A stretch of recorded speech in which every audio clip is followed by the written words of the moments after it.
We're quite accustomed to seeing history change through rulings and decisions handed down by the Supreme Court of the United States, less often by one of the Supreme Courts of the respective states.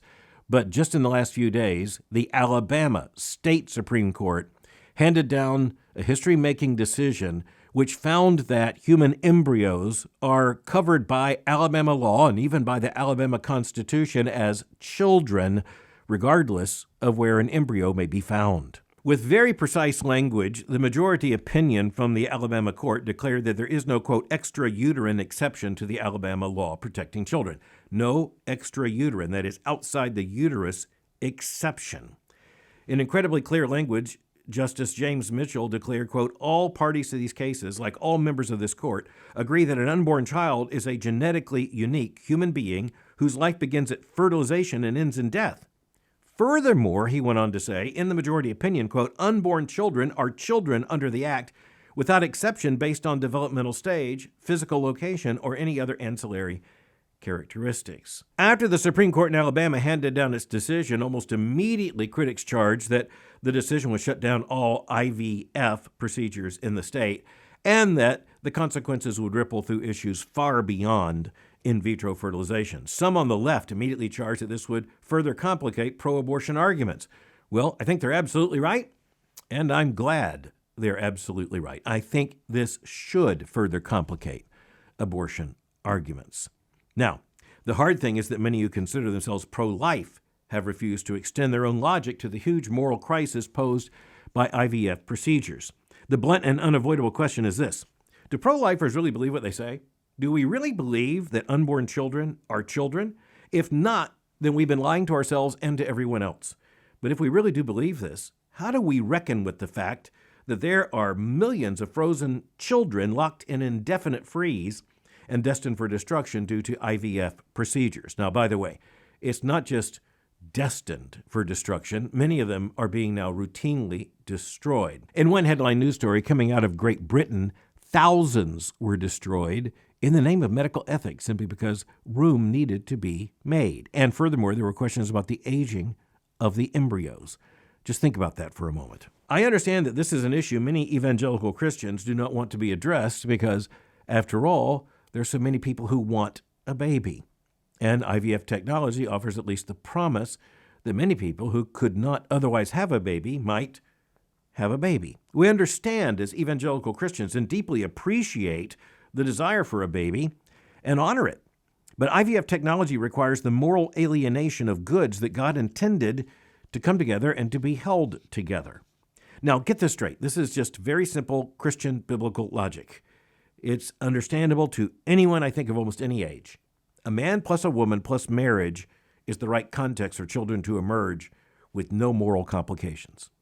So, just to put the matter simply, the unity of the goods that the Creator gave us in making us male and female and in making us for marriage, the unity of the goods means that even as the Lord said, be fruitful and multiply and fill the earth, when a man and a woman are united in marriage and they live in the sanctity of that marriage and they live out the fullness of that marriage, they're likely to have children. And there's absolutely no moral complication or problem in them having a child under that circumstance whatsoever. It is uncomplicated and morally right. Now, Christians don't often think through these issues very carefully, but Christians need to understand that when God creates something and he gives us something as a moral good, if we try to alienate parts of that good, we create either moral disaster or the opportunity for it. So let's think of it this way. Any alienation from the right context brings moral risk. Donor sperm or eggs, that brings risks. IVF, in vitro fertilization technology, furthers that risk by alienating the gift of life from the conjugal act itself. We'll just leave it that way. You're alienating the gift of life from that context of physical union, at the very least. The same technology that can be used to allow a heartbroken young married couple the promise of pregnancy and a baby can, by so-called donor gametes, be used by a same-sex couple or even a single woman to, quote, have a child. So just think of the technology. Once that technology is available, it's not only available to married couples, that is to say, a man and a woman in marriage who are hoping and praying for a child. The technology now creates a context in which the alienation of this process of having a child from the context of marriage means that it is alienated from the context of marriage. If it's alienated for one, it's alienated at least potentially for all. To put it bluntly, the same technology that can allow a heartbroken young married couple the promise of pregnancy and a baby be transformed into something very, very different. A single man or a male couple can now hire a surrogate mother to, quote, have the baby for them. There may be the contribution of gametes from one of them, but maybe even from neither of them. But at any point, it requires other gametes, and it requires a womb, which neither of those men has. Thanks to IVF, the entire process can now be made into a marketplace with babies as commodities. It can start out as a marketplace with gametes, sperm and eggs. And now you can go to many cities, especially close to medical centers and medical schools, close to large American universities, and you can find the ads going both ways. And I have seen these with my own eyes. The ads go one way, trying to buy the cells, advertising for donors for sperm and eggs. And then the market goes the other way. If you're looking for sperm or an egg, or for that matter, if you're looking for an embryo, well, now you can go to different commercial outfits that are offering basically catalogs. You want blue eyes? You want brown hair? What is it you're looking for, male or female?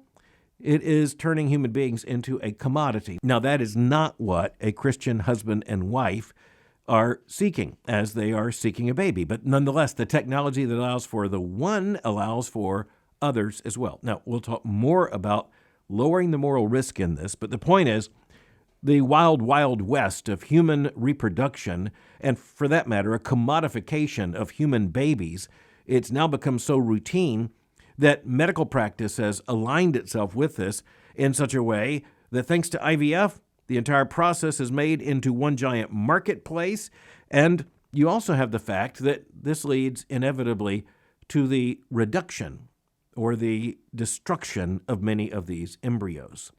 Now, the first question is, what about those that don't get transferred to the womb? The fact is, the prevailing medical practice calls for, largely for the sake of economy, the creation of multiple embryos from, say, let's just take a married couple, from a married couple at the same time, in order that the procedure would be more efficient.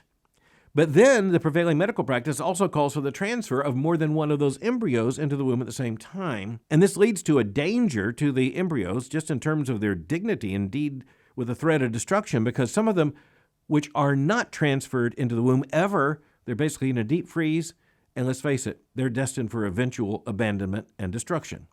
Others, and many people are simply unaware of this, others that are transferred into the womb are often basically destroyed in the womb through a process known as selective reduction, which is, it might be argued, a form of quality control. Just think about how dark that is. A form of quality control so that the more successful, the more promising of the embryos will be continued throughout the pregnancy. Others will be reduced to make way for the likelihood of greater success for what are rated to be the superior embryos.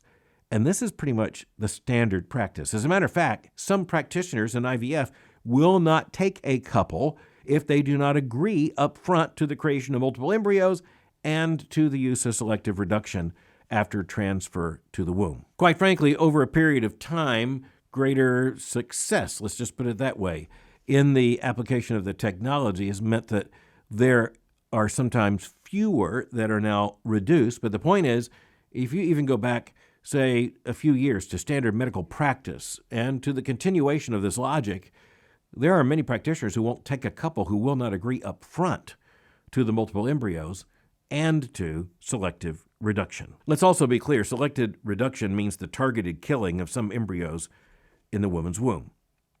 Now, the other dark side of this, as if it's not dark enough, is that a lot of this is now coming with some form of genetic screening.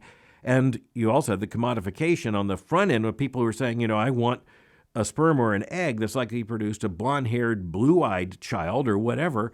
And so you can understand how very quickly this undermines human dignity. Let me be absolutely clear, and here we need some real clear Christian thinking. Christians welcome every human life, every single baby, and we celebrate that life. The baby's not responsible for the circumstances of the baby's own fertilization or his or her birth. Every single human being is simply to be welcomed by Christians as a gift from God. That does not bless every context in which a baby is brought into the world. Just to state the obvious, there are all kinds of sexual sins that can bring a baby into the world, that sin does not mean that the baby is in any sense less to be celebrated and welcomed, but it also means that the sin is not itself to be celebrated and normalized. But even as a baby's a moral good, a person made in God's image, not every technology or medical procedure, or for that matter, sexual act is made legitimate simply because it leads to babies. For Christians, the moral risk is greatly lowered.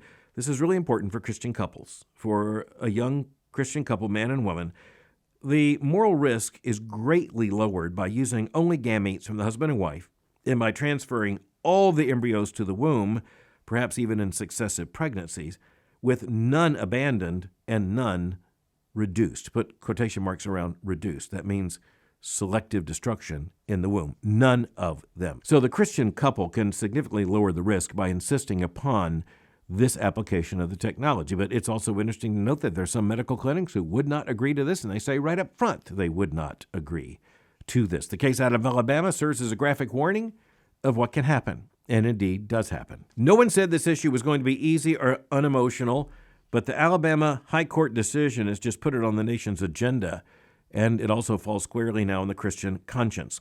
The court's reasoning, let me just state it right up front, it's unassailable. A human embryo is a human being wherever that embryo may be found. It is not morally significant whether that embryo is in a freezer or in a womb. The point is that this is an individual made in the image of God regardless of the location of that embryo. And that's true of every single human embryo. A human embryo is a human being wherever that embryo may be found. And if that is not true, the pro-life movement, let's face the facts, has been lying all along. If it is true, and I assure you, it is true, then evangelicals had better make certain our affirmation of human dignity is clear. Our affirmation of the sanctity of human life is unconditional. It comes down to what should be very understandable to all Christians. All unborn children, all of them, are children. It is so often true that a part of our responsibility is to see the deep inconsistencies on the secular side, and to understand that sometimes those who are thinking that way do not see the inconsistencies. But we also recognize as Christians, sometimes we need to be confronted with our own inconsistencies. And on this issue, many who consider themselves pro-life have been up until now deeply inconsistent. That's going to have to change, or else the world is going to make us face the fact that we didn't mean what we said all along.